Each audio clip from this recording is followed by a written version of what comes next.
Good morning, students. Today we will see our chapter number 14, Raju's Farm, part 1. This is our new chapter.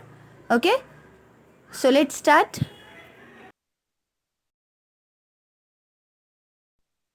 Chapter 14, Raju's Farm. I am Raju. My father is a farmer. We live in Vasai village of Idar district in Gujarat. It is the month of October. Like every year, my father is preparing the field to sow the onion crop. There are so many things to be done at this time. I am also going to farm to help him. From the last few days, father has been using the eggs to dig the soil so that it may loosen and becomes soft. एक राजू नाम का लड़का है जिसके father जो है वो farmer है। वो वसई विलेज के इधर डिस्ट्रिक्ट गुजरात के इधर डिस्ट्रिक्ट के वसई विलेज में रहते हैं। ये मंथ जो है वो अक्टूबर मंथ है जिसमें जो फार्मर्स होते हैं वो क्रॉप्स वगैरह लगाते हैं। ठीक है, हर साल के तरह ही उसके फादर जो है वो फील्ड पे ओनियन क्रॉप सो कर रहे थे, मैंने लगाने का सोच रहे थे। तो there are so many things to be done, उसके लिए बहुत सारी चीज़ें करनी पड़ती है, प्रिपरेशन करना पड़ता है। तो ये राजू भी उनके साथ फार्म में जाता था उनको हेल्प करने के लिए। लास्ट फ्यू डेज मैंने कुछ दिनों से father has been using the x, जो एक्स होता है, ठीक है, जो आपको ये पिक्चर में दिख रहा होगा, राजू के फादर के हाथ में है एक्स। उससे क्या करते थे, ये सॉइल जो है उसको डिग करते थे, यानी ज़मीन पे मार मार के जो सॉइल है वो लूज़ करते थे और वो सॉफ्ट भी होती थी। अब इसके ऊपर क्वेश्चन यहाँ पूछा है, find out in Raju's area a tool called X is use to loosen the soil. What is this kind of tool called in your area? Draw it in your notebook and discuss. ये जो राजू के father में जो x दिख रहा है, हम इसे इंग्लिश में एक्स बोलते हैं, जो उनके हाथ में दिख रहा है। ठीक है, ऐसा ही आपके एरिया में, आपके स्टेट में, गांव में इसे क्या बोलते हैं, ये एक्स को क्या बोलते हैं? तो यहाँ आंसर आएगा द काइंड ऑफ टूल, ये जो है जिसे हम एक्स बोलते हैं उसे is called kudal in my area. ठीक है, इसे कुदल बोलते हैं, सॉरी, कुदल इन माई एरिया। ये जो एक्स है इसे कुदल बोलते हैं। ओके, एंड ये जो एग्स है, ये एग्स से क्या होता है, ये जो सॉइल है ज़मीन पे मारने के बाद, ये जो सॉइल है ये ज़मीन को डिग करते हैं, उसमें गड्ढे बनाते हैं जिससे सॉइल जो है वो ऊपर ऊपर आके सॉफ्ट होती है एंड लूज़ होती है, जिससे क्रॉप अगर हम लोग सीड्स उसमें डालें, सो करें, तो वो बहुत अच्छे से क्रॉप्स ग्रो करते हैं। Now sowing the seeds. अभी ये सीड्स जो है वो कैसे सो करते हैं, कैसे लगाते हैं, उसे हम देखते हैं। This year also my father will so onion seeds in the field. ये साल की हर साल की तरह ही ये इस साल भी मेरे पापा जो है वो ओनियन सीड्स फील्ड में लगाने वाले थे। The bullocks will pull the plug and father will walk behind them sowing the seeds. I would also like to do some like my father. ये जो आपको जो ये ऑक्स दिख रही है, ठीक है, बुलक्स जो दिख रहे हैं, ये बुलक्स जो है जिसे पुल लगाया, सॉरी, प्लोग लगाया हुआ रहता है, वो प्लोग को वो लोग खींचते हैं और उनके पीछे पीछे उसके राजू के फादर भी जा रहे थे, जो कि सीड्स उनके पास भी रखी हुई है, वो एक कपड़े में बांध के रखते हैं और उसमें से सीड्स निकाल के जैसे जैसे वो बुलक आगे आगे जाते हैं, प्लोग करते हैं फील्ड को, वैसे वैसे ये सीड्स उसमें डाले जाते हैं, sowing the seeds. And Raju भी सेम अपने पापा की तरह करना चाहता था। ठीक है, but father says that it is necessary to drop the right amount of seeds at a regular distance.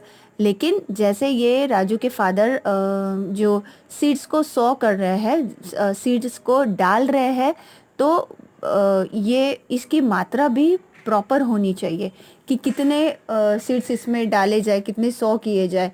तो वो सीड्स सेम मात्रा में डालना, रेगुलर डिस्टेंस में डालना भी बहुत ज़रूरी होता है। This is not so easy to do, ये इजी नहीं होता है। हमें लगता है दिखने में कि ये बहुत इजी होगा, इवन मुझे भी लग रहा था, बट ये इजी नहीं होता है, इसके लिए भी स्किल चाहिए होती है हमें। He says that I may drop too many seeds at one place. उसने कहा कि मैं too many seeds at one place, यानी एक ही जगह पे मैं बहुत सारी सीड्स अगर डालता हूँ तो I must wait till I am a little older to be able to do this properly.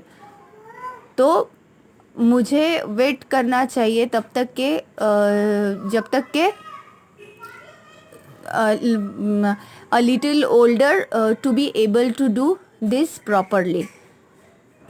ठीक है, यानी ये जो मैं जो सीड्स ड्रॉप कर रहा हूँ एक ही जगह पे बहुत सारे, वो चीज़ करना नहीं चाहिए। उसको प्रॉपर मात्रा में ही डालना है, प्रॉपर डिस्टेंस में ही डालना है। अगर मैं एक ही जगह पे बहुत सारी सीड्स डाल देता हूँ तो मैं तो बहुत छोटा बच्चे जैसे काम करूँगा, है ना। अब यहाँ पे इसके ऊपर एक क्वेश्चन पूछा गया है, what other ways could be use to plough the fields instead of using animals, discuss. यानी और कौन सा अलग तरीका होता है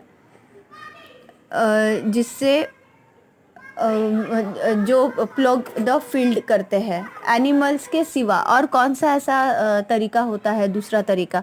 तो उसका दूसरा तरीका भी होता है कि जैसे कोई जो है वो एक्स से उसको खोद खोद के एक प्रॉपर ऐसे लाइन खींचते जाते हैं, ऐसे लाइन खींचते खींचते जाते हैं पूरे फील्ड में, जो कि बहुत हार्ड वर्क चाहिए होता है उसमें।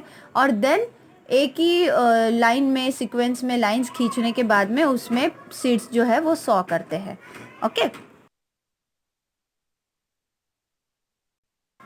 एंड ये जो एनिमल्स के अलावा भी ये सीड्स को फील्ड को वो प्लग जो करते हैं, सीड्स जो डालते हैं, वो जैसे मैंने बताया एक्स से भी खींच के वो कर सकते हैं लाइन, बट ये बहुत मेहनत वाला काम होता है। जिनके पास बुलक्स नहीं होते हैं या फिर ट्रैक्टर नहीं होता है तो वो ये पहले के ज़माने के लोग करते थे, लेकिन अभी तो ट्रैक्टर भी है। एनिमल्स के अलावा ये जो ट्रैक्टर है, ट्रैक्टर से भी इजीली अभी जो फील्ड है वो प्लग होता है।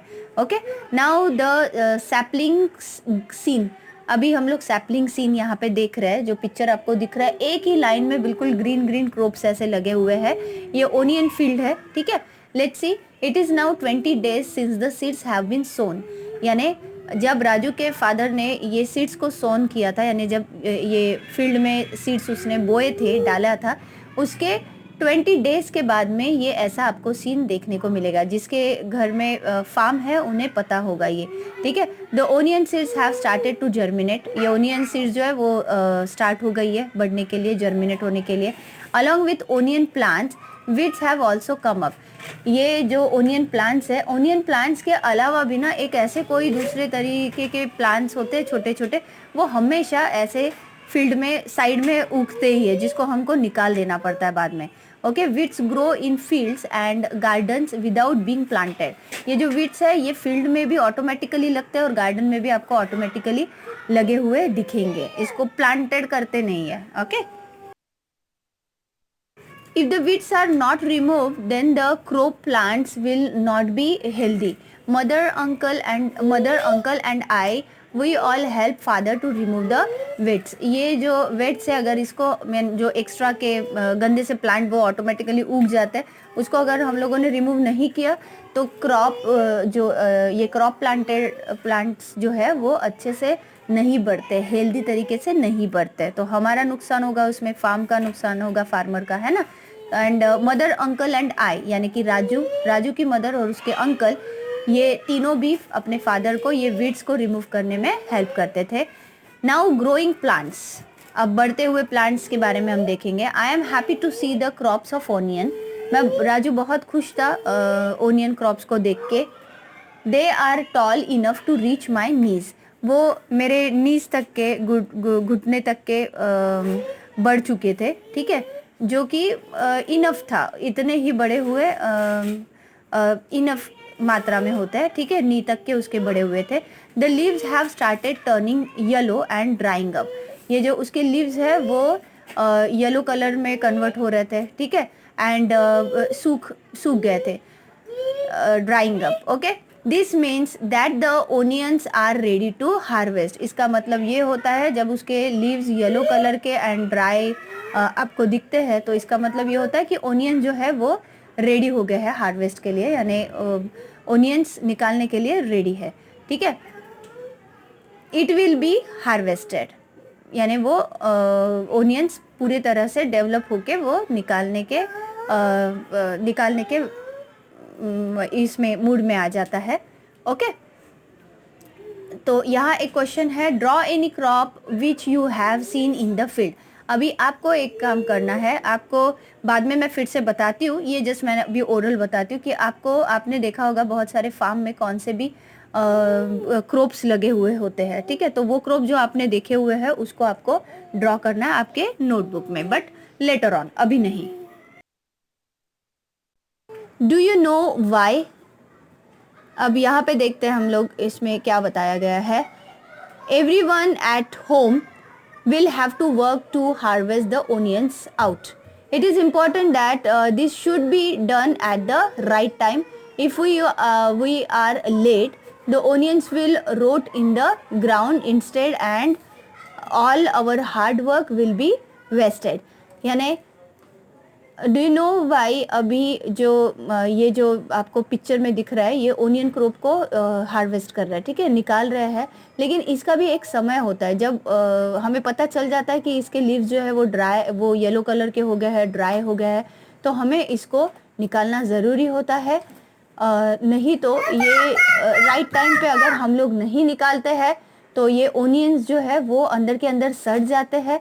ठीक है, and all our hard work will be wasted. हमारा इतना ये क्रॉप लगाने का, ये ओनियन की खेती करने का ये जो सब हार्ड वर्क होता है वो वेस्ट हो जाता है. ओके, नाउ यहाँ पे क्वेश्चन है, Raju helps his father in the field. Do you help the elders in your family in their work? In which work do you help? Raju को जैसे खेती में अपने पापा को हेल्प करने में मज़ा आता था, तो वैसे ही आप अपने एल्डर्स को, बड़ों को घर में किसी काम में हेल्प करते हो, उनके काम में तो करते हो, तो in which work do you help? तो यहाँ मैंने आंसर लिखा है, yes I help my mother in cleaning the house and serving food to all. I also help my parents in buying goods from market. Okay, now second question, did you enjoy the work? क्या आप ये work जब करते हो तो आपको मज़ा आता है, एन्जॉय करते हो? So the answer will be yes I enjoy doing all this works. कि हाँ, मैं ये वर्क करने में बहुत एन्जॉय करती हूँ. Okay, so here is our chapters 14 part 1 is completed. It's very easy. ये सारा जो है वो फार्म के ऊपर है. ठीक है, तो your homework is you have to write this last slide में पेज नंबर 110 पे जो क्वेश्चन के आंसर मैंने लिखे वो आपको टेक्स्ट बुक में लिखने हैं आपके, and read this chapter till page number 110. Okay, so see you in next lecture with our part 2. Till then, take care. Bye bye.